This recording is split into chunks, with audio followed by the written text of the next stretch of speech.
রক্তদান জীবনদান এই বার্তাকে সামনে রেখে শনিবার স্বেচ্ছায় রক্তদান শিবিরের আয়োজন করল নারী শক্তি কমিটি। মানবিক এই কর্মসূচিকে ঘিরে সকাল থেকে ছিল উৎসাহ এবং উদ্দীপনার পরিবেশ। পুরুষ ও নারী নির্বিশেষে বহু মানুষ স্বতঃস্ফূর্তভাবে অংশ নেন এই রক্তদান শিবিরে। গ্রীষ্মের তীব্র দাবদাহে বিভিন্ন হাসপাতাল ও ব্লাড ব্যাংকে রক্তের ঘাটতি দেখা যায়। সেই পরিস্থিতিতে আপৎকালীন রক্ত সংকট মোকাবিলার লক্ষ্যে এই উদ্যোগ গ্রহণ করা হয়। আয়োজকদের এই প্রচেষ্টাকে সাধুবাদ জানিয়েছেন উপস্থিত বিশিষ্ট ব্যক্তিরা। এদিনের শিবিরে প্রায় শতাধিক রক্তদাতা স্বেচ্ছায় রক্তদান করেন। প্রত্যেক রক্তদাতাকে সম্মান জানিয়ে স্মারক ও শংসাপত্র দেওয়া হয়। পাশাপাশি রক্তদাতাদের জন্য ছিল প্রয়োজনীয় স্বাস্থ্য পরীক্ষা এবং অন্যান্য ব্যবস্থা। এই কর্মসূচিকে কেন্দ্র করে এদিন এলাকায় ছিল উৎসবের আবহ। বিভিন্ন বিশিষ্ট ব্যক্তি ও অতিথিদের উপস্থিতিতে যেন বসেছিল এক মিলন মেলা। অনুষ্ঠানে প্রধান অতিথি হিসেবে উপস্থিত ছিলেন বীজপুরের নবনির্বাচিত বিধায়ক সুদীপ্ত দাস।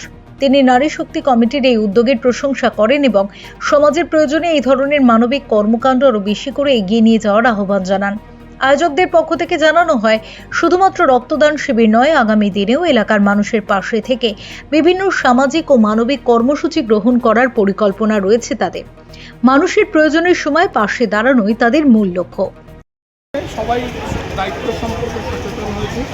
সাধারণ মানুষ, অরাজনৈতিক মানুষ যারা কোনো রাজনীতিতে নেই, তারা এগিয়ে এসছে সামাজিক কাজে। আমরা এটা ভীষণভাবে চেয়েছিলাম। আপনারা সকলে জানেন, সাংবাদিক বন্ধুরা জানেন, এই অঞ্চলের মানুষ জানেন। ভোটের আগে আমরা বলেছিলাম যে সমাজের মেধাদের, ভালো মানুষদের রাজনীতিতে আসতে হবে। ঠিক আছে, এটা রাজনৈতিক প্রোগ্রাম নয়, কিন্তু আমি এনাদেরকেও আহ্বান করবো যে আপনারা রাজনীতিতে আসুন।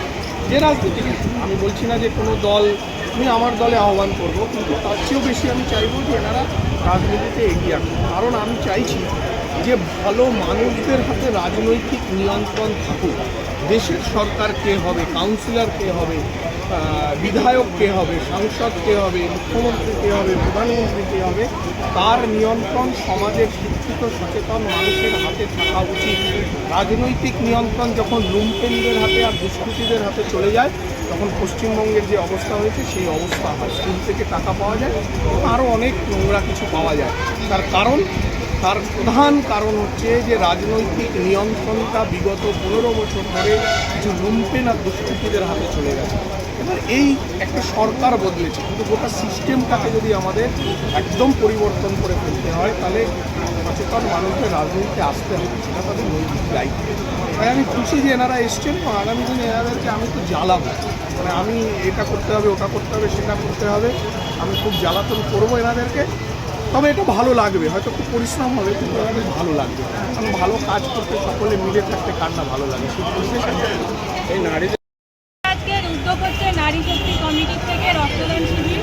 এটা আমাদের প্রথম কাজ নারী শক্তি কমিটির। আর এরপরে অনেক প্রচুর কাজ আছে। অপরাধমুক্ত সমাজ গড়ে তোলাই হচ্ছে আমাদের প্রথম অঙ্গীকার। আর আমরা চাইছি সমস্ত রকমের যত নারী ঘটিত অত্যাচার, শিশু পাচার, বাল্যবিবাহ, যত ধরনের অসহায় মানুষের পাশে দাঁড়ানোটাই আমাদের প্রথম অঙ্গীকার। এর বাইরে আর কিছু না। মানুষের স্বার্থে, মানুষের পাশে, মানুষের হয়ে কাজ করতে চাই। আমাদের নিজেদের কোনো এখানে কাজ নেই। এখন আমার কমিটিটা সবে শুরু হয়েছে। প্রথমে আমি যে পরিমাণে মানুষের এত সাড়া পেয়েছি বলার মতন নেই। প্রথম ডাকেই এখন আমার কমিটিতে 30টা মেয়ে আপাতত আছে। আঞ্চলিকভাবে আমরা আগেবারে অনেকবার চেষ্টা করেছি, কিন্তু পারিনি, এইবার পেরেছি। কেন আপনাদের ভেতরে কি স্বচ্ছতার বিষয়টা বেশি ছিল, তাই আপনাদের সুযোগ দেওয়া হয়নি? একদমই। Bureau report, channel 10।